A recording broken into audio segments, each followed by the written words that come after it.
Dear parents, as you gather to meet your child's teacher at parent-teacher conferences, we would like to take this opportunity to tell you that we are looking for your feedback as we initiate small counseling groups for your children. Group counseling can be helpful for all students. Each of our groups promises to incorporate social skill development, healthy communication skills, peer support, and self-awareness.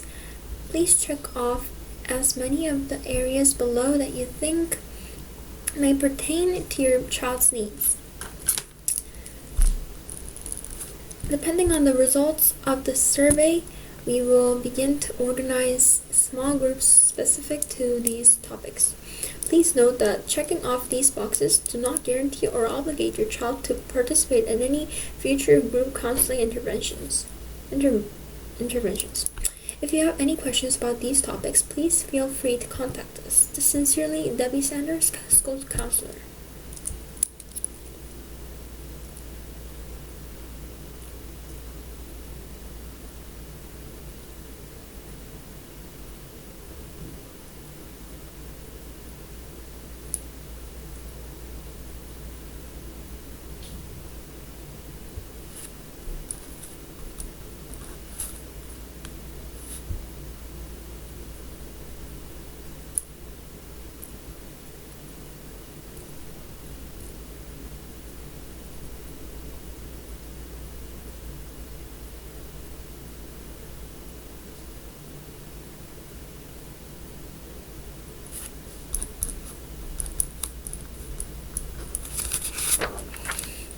No balls came out to Skeeter during the second half of the inning.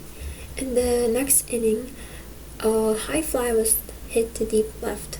Skeeter watched it soar into the blue sky and thought for sure that it was heading for the fence behind him. He turned and rushed back, stumbled, regained his footing, turned again.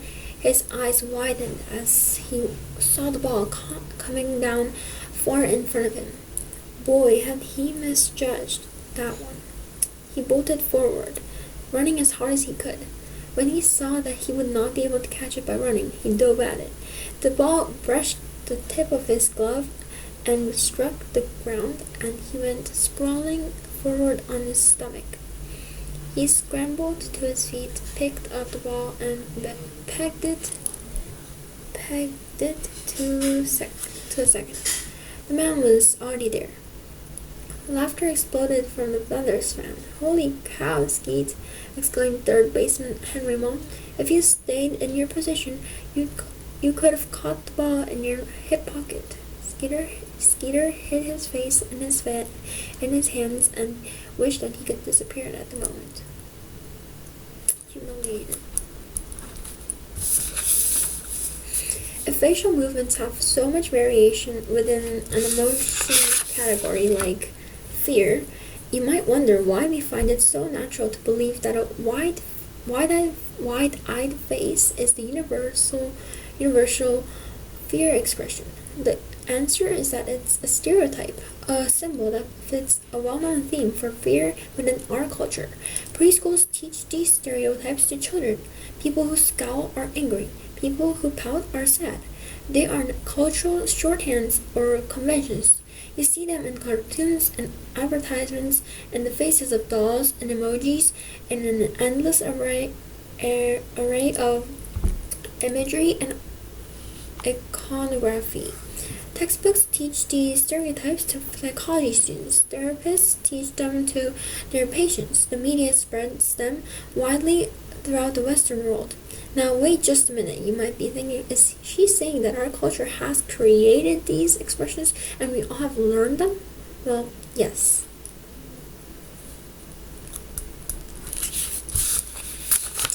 Students who struggle with visual spatial working memory may have a difficult time with math and science tests.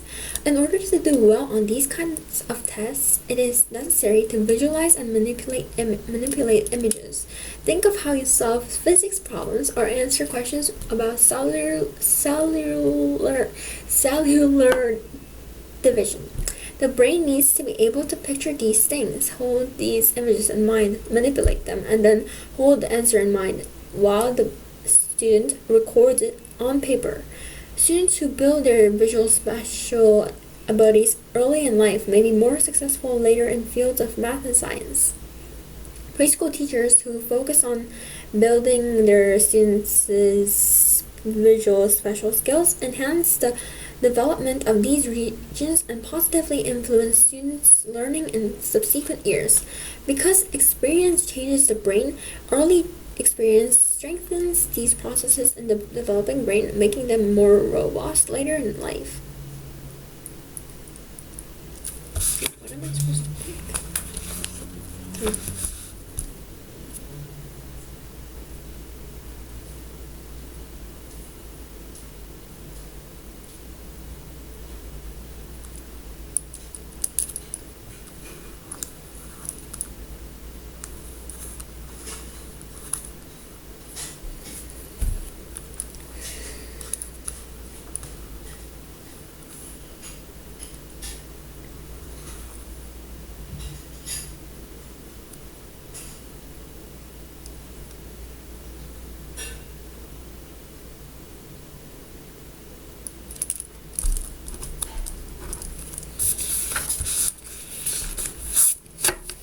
In the detour. On the basis of a knowledge of genre, etc., we as spectators will expect the film we are watching to follow a particular logic of development. So while we are watching the film, we will always have expectations as to how it will continue. Films require that the audience participate actively in the ongoing process by making hypotheses about what will happen next and readjusting expectations accordingly, and by adapting their expectations in accordance with this. Films require that the audience participate actively in the ongoing process by making hypotheses about what will happen next and readjusting expectations accordingly, and by adapting their expectations in accordance with this. Bordwell and Thompson writes, emphasizing that our involvement in works of art depends to a great extent on such expectations. The point, of course, is that films and other works of fiction never take a direct route to their goal. They constantly refute our expectations and force us to change our hypotheses as to what will happen next, and often it is not the goal at all, but the detour that is the most important thing.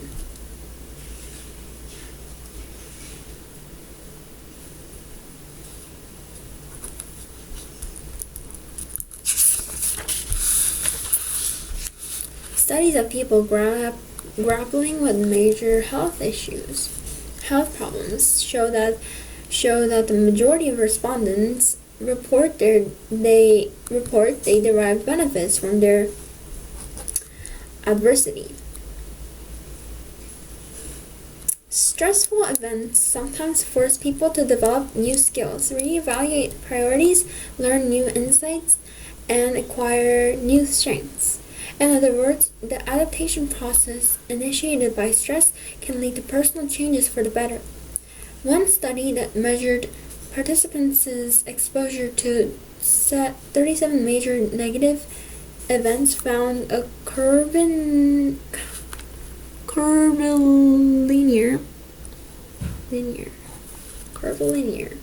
relationship between lifetime adversity and mental health.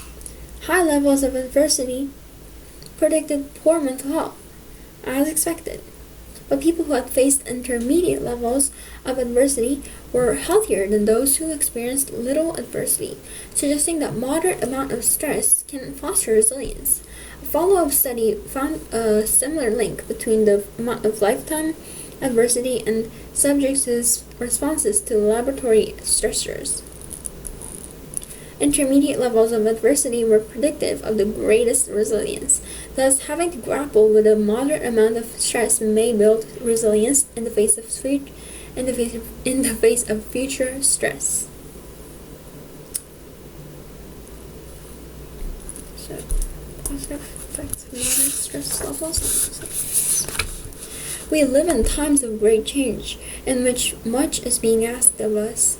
We live at a time when we are less and less able to listen and really hear one another in society, at a time when those with different views, beliefs, or backgrounds are so easily cast as the other.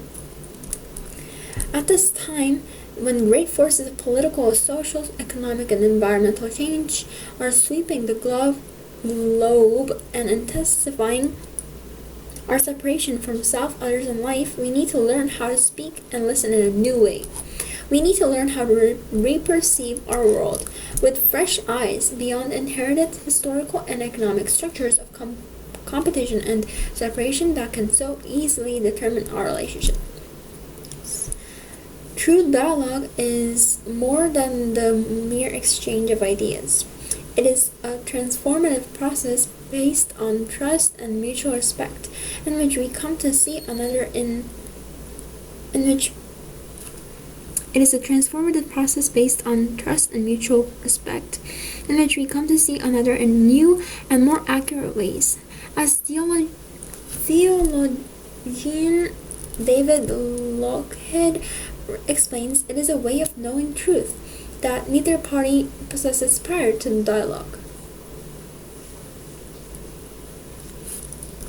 The importance of true dialogues in times of change.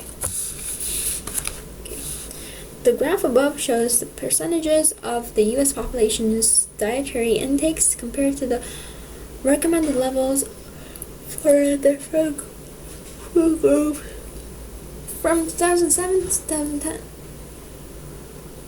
Of the 6 food groups, vegetables show the highest percentage of people who failed to meet the recommended level at 87%.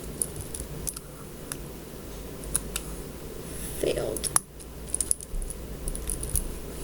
Protein foods show the lowest percentage of people who consumed less than the recommended intake level of 42%. With the cases of fruit and oils, the proportions of people who ate less than the recommended intake level were higher than the proportions of those who did not.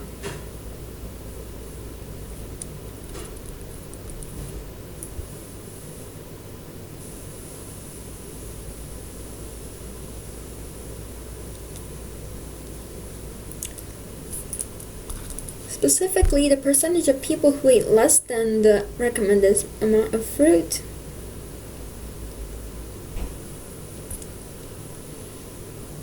was 3 times higher than the people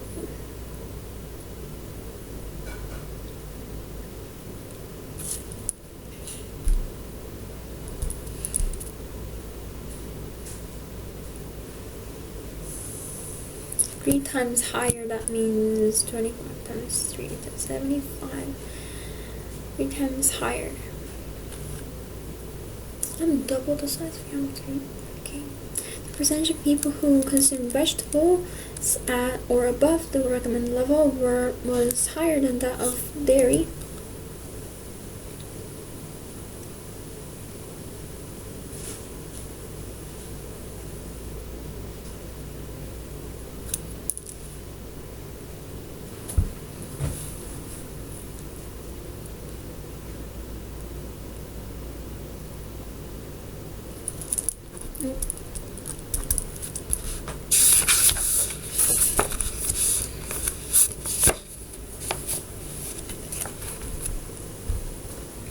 Kate Chopin was born in St. Louis, Missouri in 1850. Chopin's Irish father died when she was 5 years old, leaving her to be raised by her mother, grandmother, and great-grandmother. At 20, she married Oscar Chopin, and the couple settled in New Orleans, Louisiana. They moved around southern Louisiana, where she would learn much of the Creole culture that would become instrumental in her writing. In 1882, her husband died, leaving her to raise her 6 children and with a large debt. 2 years later, she moved back in with her mother, but her mother died the following year. In a depression, she sought help from her doctor, who suggested writing as a means to ease her grief and loss. By the 1890s, Chopin was finding not only comfort in her writing, but also success with her short works. Stemming from that success, she began to write novels. Her second, published in 1899, To the Awakening, would come to be regarded as her finest work, but was largely criticized during her life.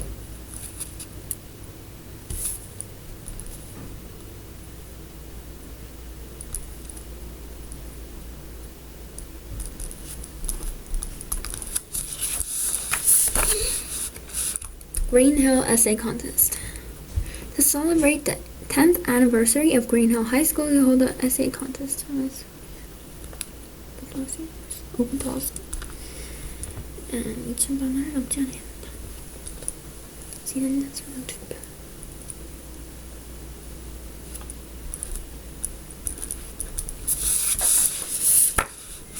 One mile fun run.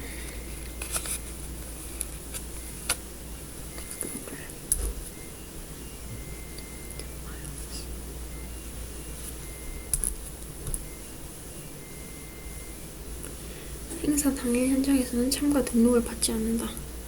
행사 당일 현장에서는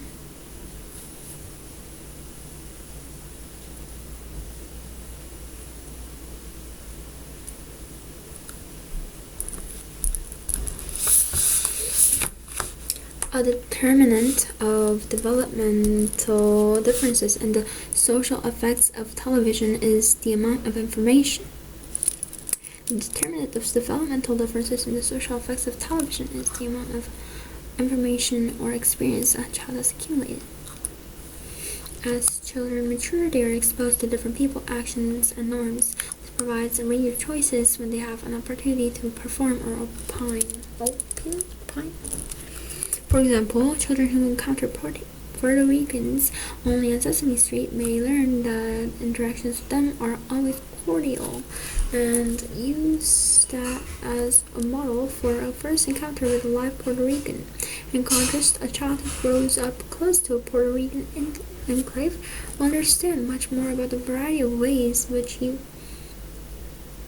or she could interact with Puerto Ricans. Hopefully, Sesame Street will provide information for this child too, but the information will take its place alongside other relevant information rather than providing the single model for interaction. Image 줘야지. As one stands to approach literary production is one that completely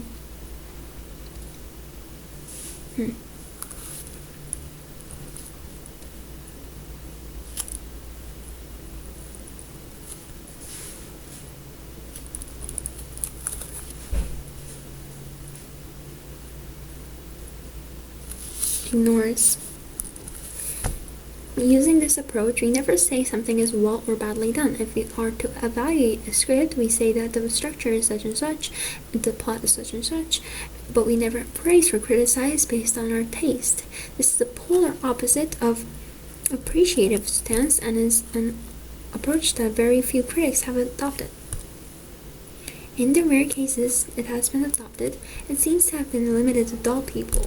Moreover, people generally do not fancy such an approach. They say that it lacks taste and that it is incomprehensible. But this is a different stance, and we must accept the fact that it features an objective attitude that precludes taste. We must also accept that such a stance is permissible in discussing literary works. In fact, leaving aside analysis of a single work, this approach becomes especially useful in comparing two or more works or comparing a series of works.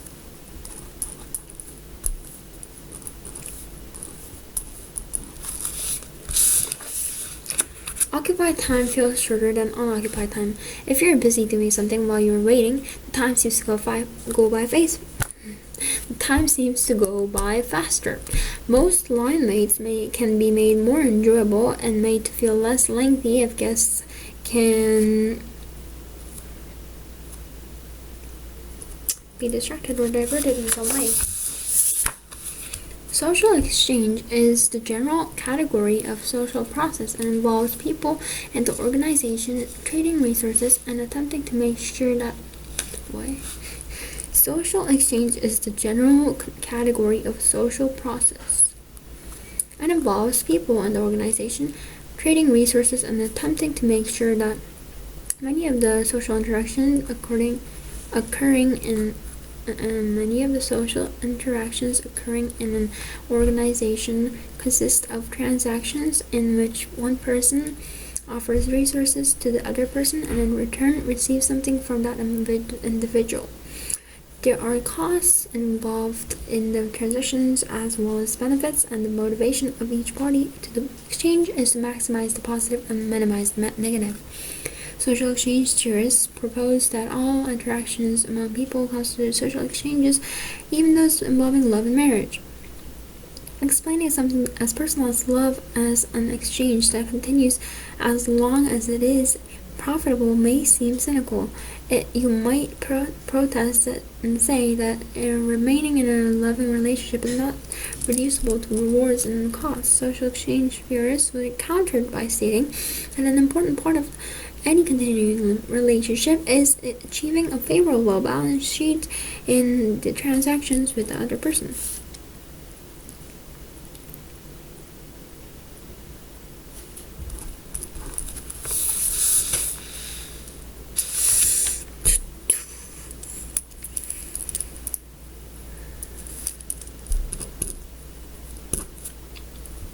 Social exchange is a general category of social process and involves people in the organization trading resources and attempting to make sure that future transactions will continue to rewards outright.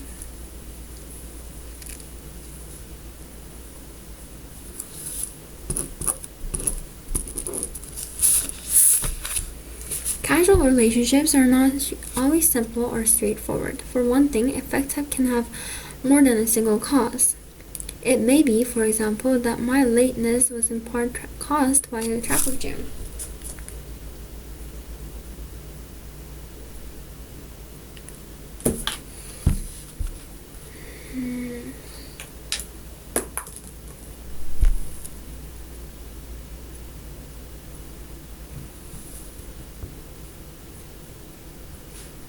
Casual relationships are not always simple or straightforward. For one thing, effects can have more than a single cause. It may be, for example, that my lateness was in part caused by a traffic jam, but suppose that while hung up in traffic jam, I ran low on gas and so had to stop and fill up. Suppose also that neither event alone would have made me late. In the jargon of casual research, multiple related causes are referred to as simply as casual factors. Moreover, effects we know, for example, that cigarette smoking causes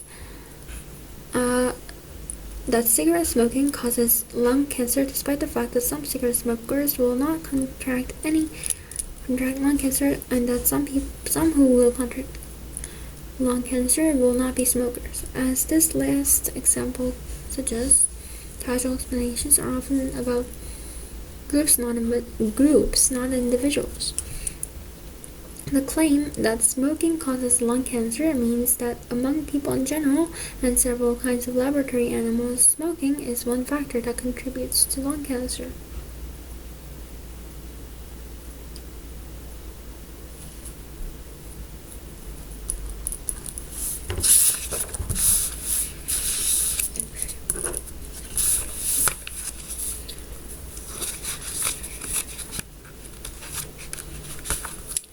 Observations are not always undertaken with a clear sense of what data may be relevant. Think, for example, of a detective at the scene of a crime. What small details need to be noted or perhaps preserved for future reference? Moreover, a set of observations may yield unanticipated information.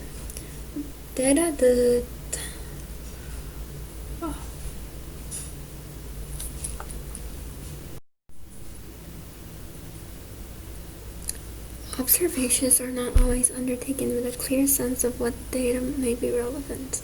Think, for example, of the detective at the scene of a crime. What small details need to be noted or perhaps preserved for future reference. Moreover, a set of observations may yield unanticipated information. Data that does not conform to the observer's sense of what is relevant, but information that is nonetheless of some importance.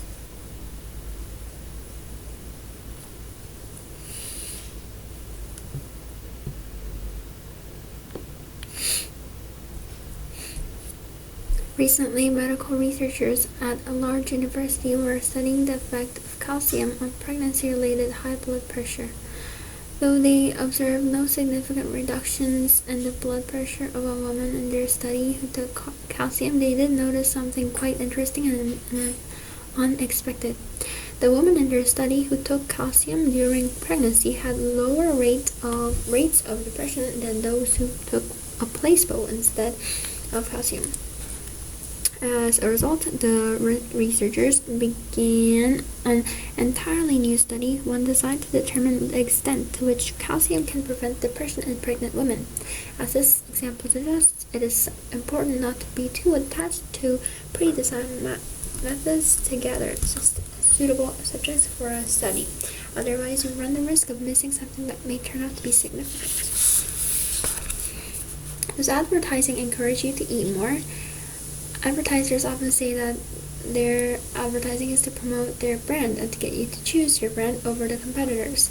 This may be true, but the ads also encourage food consumption in general.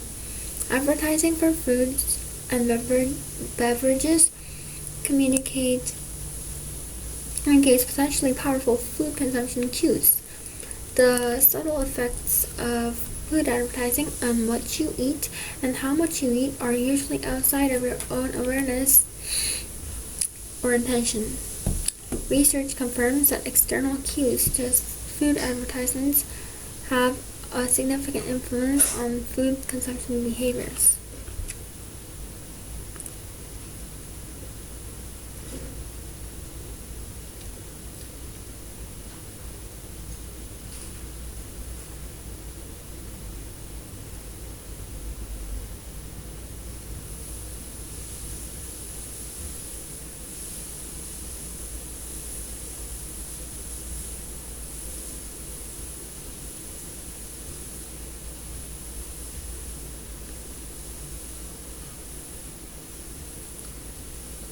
Research confirms that external cues such as contrary to popular belief, there is much more to obtaining success in the food industry than simply selling food that tastes delicious. The evidence suggests that advertising for food has a direct causal link to greater consumption of food in general, not just of the food being advertised.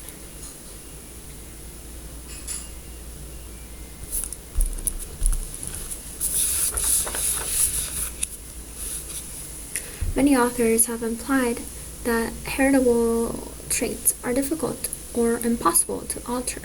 Heritability is defined in percentages.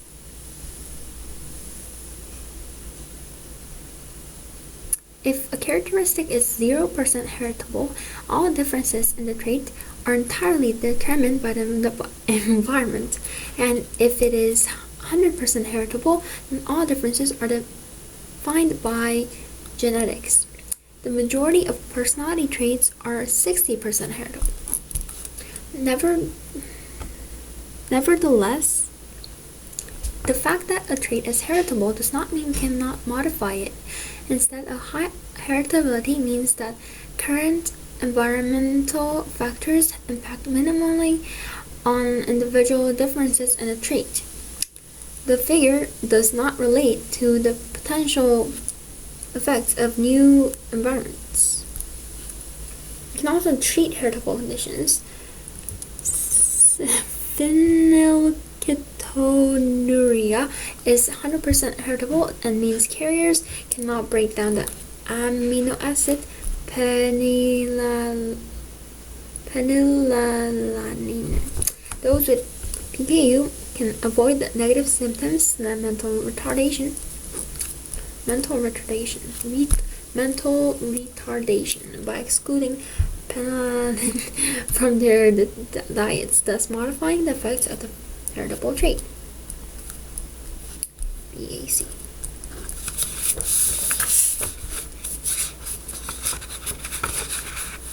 To begin understanding how some clays can be more medicinally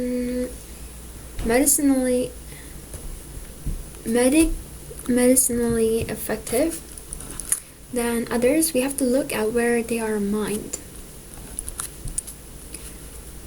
It is recognized that the better quality clays come from what are known as primary or residual deposits. These are clays which are found where they were initially deposited after the volcanic eruption. Other clays are known as secondary or transported deposits, and they are more in line with sediments. These clays are veins which have moved from their original location, usually by the force of water or erosion. In many cases, they ultimately rest as sediments at the bottom of lakes, rivers, or some other kind of marine basin. Ultimately, it is often found that these deposits prove to be less pure than the primary clays. No doubt this is due to the fact that the secondary deposits have collected numerous other compounds on their journey to the water. As such, these clays, although they can be effective, are usually diminished in quality and purity. CAB.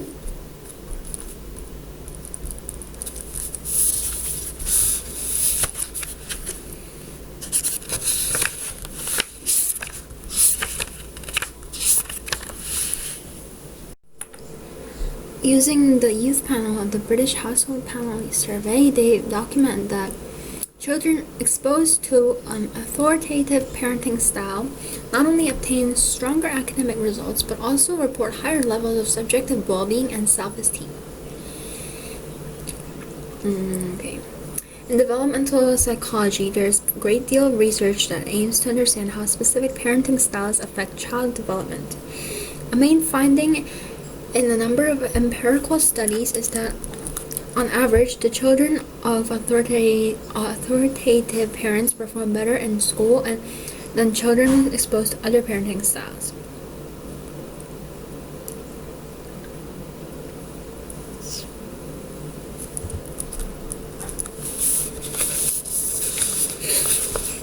Furthermore, there is often disagreement about the degree of risk associated with agricultural chemicals.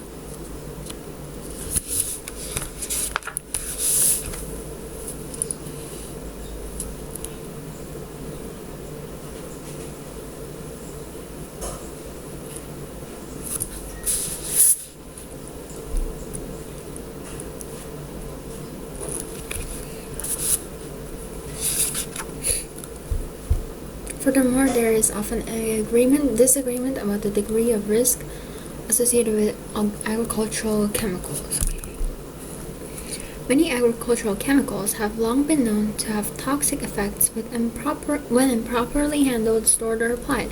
It is clear that neither manufacturers nor producers intended or wanted these consequences, and both groups have made efforts to mitigate and control unintended consequences. Nevertheless, unintended consequences of agricultural chemicals pose ethical problems in that it is impossible to eliminate the risk of an unwanted event entirely. Nevertheless, unintended consequences.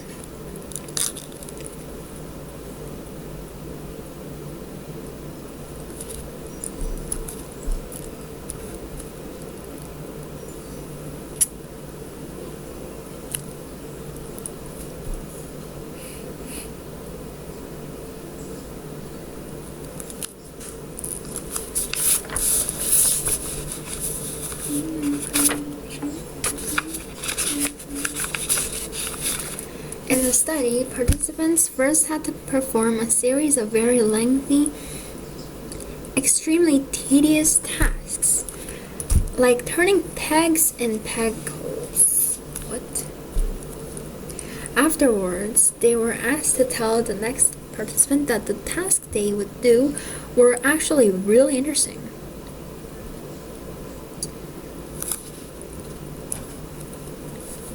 The idea was to create in each participant the dissonant cognition that, on the other hand, they had disliked the experiment, but on the one hand they had disliked the experiment, but on the other hand they had told another person that they enjoyed it. In addition, half of the participants were given $20 for compliance with a lying request, and the other half a mere $1.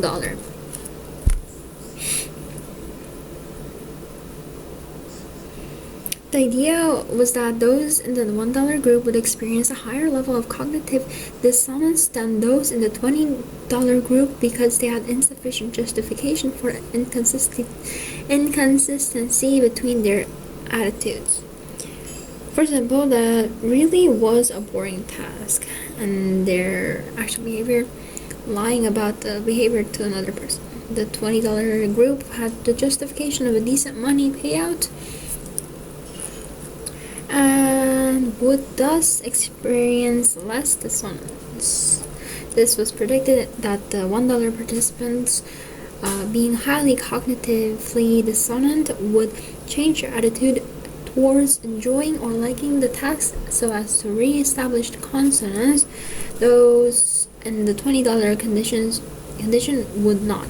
This was exactly what happened when attitudes towards the task were measured after the experiment. The above study suggests that when people perform behavior that goes against their attitude with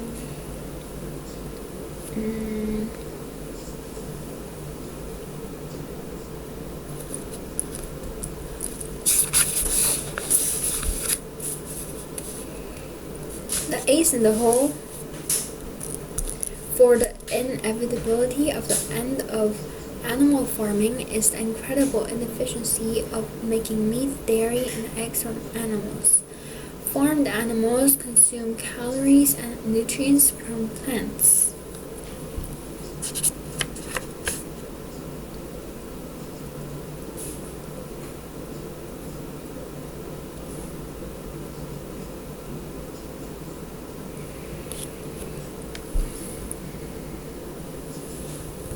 And they use that energy to do a lot more than produce meat, dairy, and eggs. They have all the normal bodily functions like breathing, movement, and growing by byproducts like hooves, organs, and hair. These processes mean farmed animals have a calorie conversion ratio of 10:1 or more. For every 10 calories of food that we feed them, we get only about 1 calorie of meat in return. And for every 10 grams of plant-based protein, we get at most 2 grams of animal-based protein.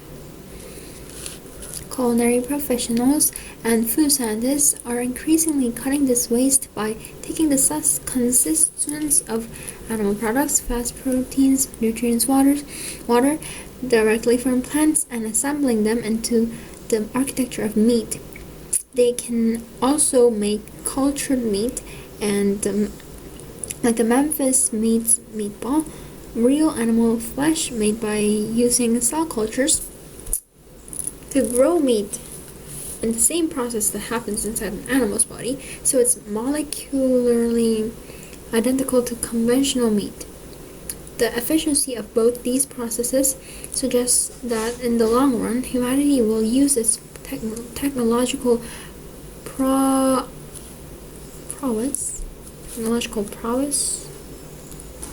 to make meat, dairy, and eggs directly without the economical process of raising and killing animals.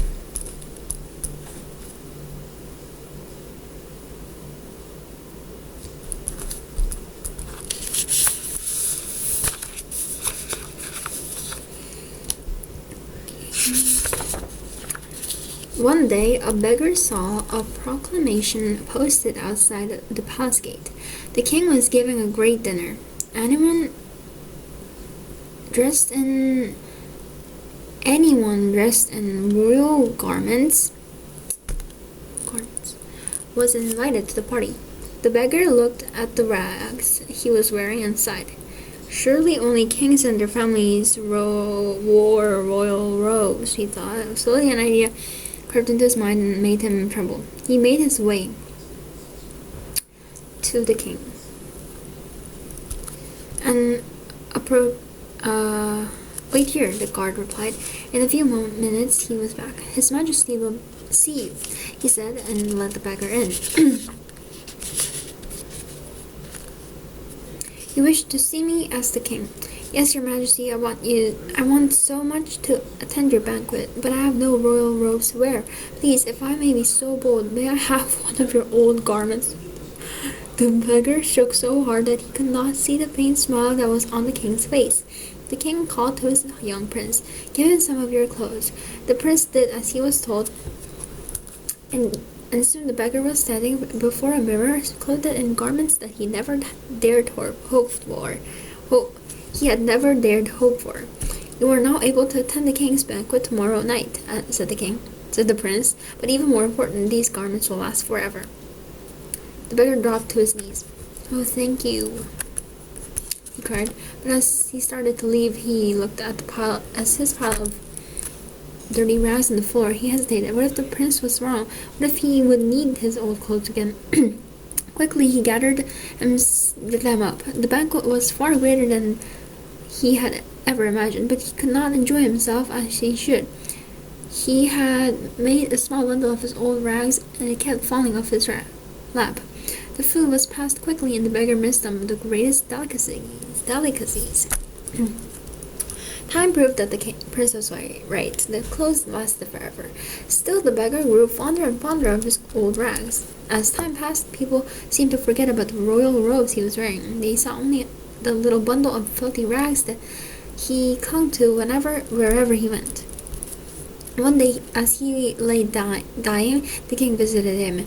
The beggar saw the sad look on the king's face, and he looked at the small bundle of rags by the bed. Suddenly the beggar remembered the prince's words, and he realized that his bundle of rags had cost him a lifetime of true royalty. He wept bitterly at his folly, and the king wept with him.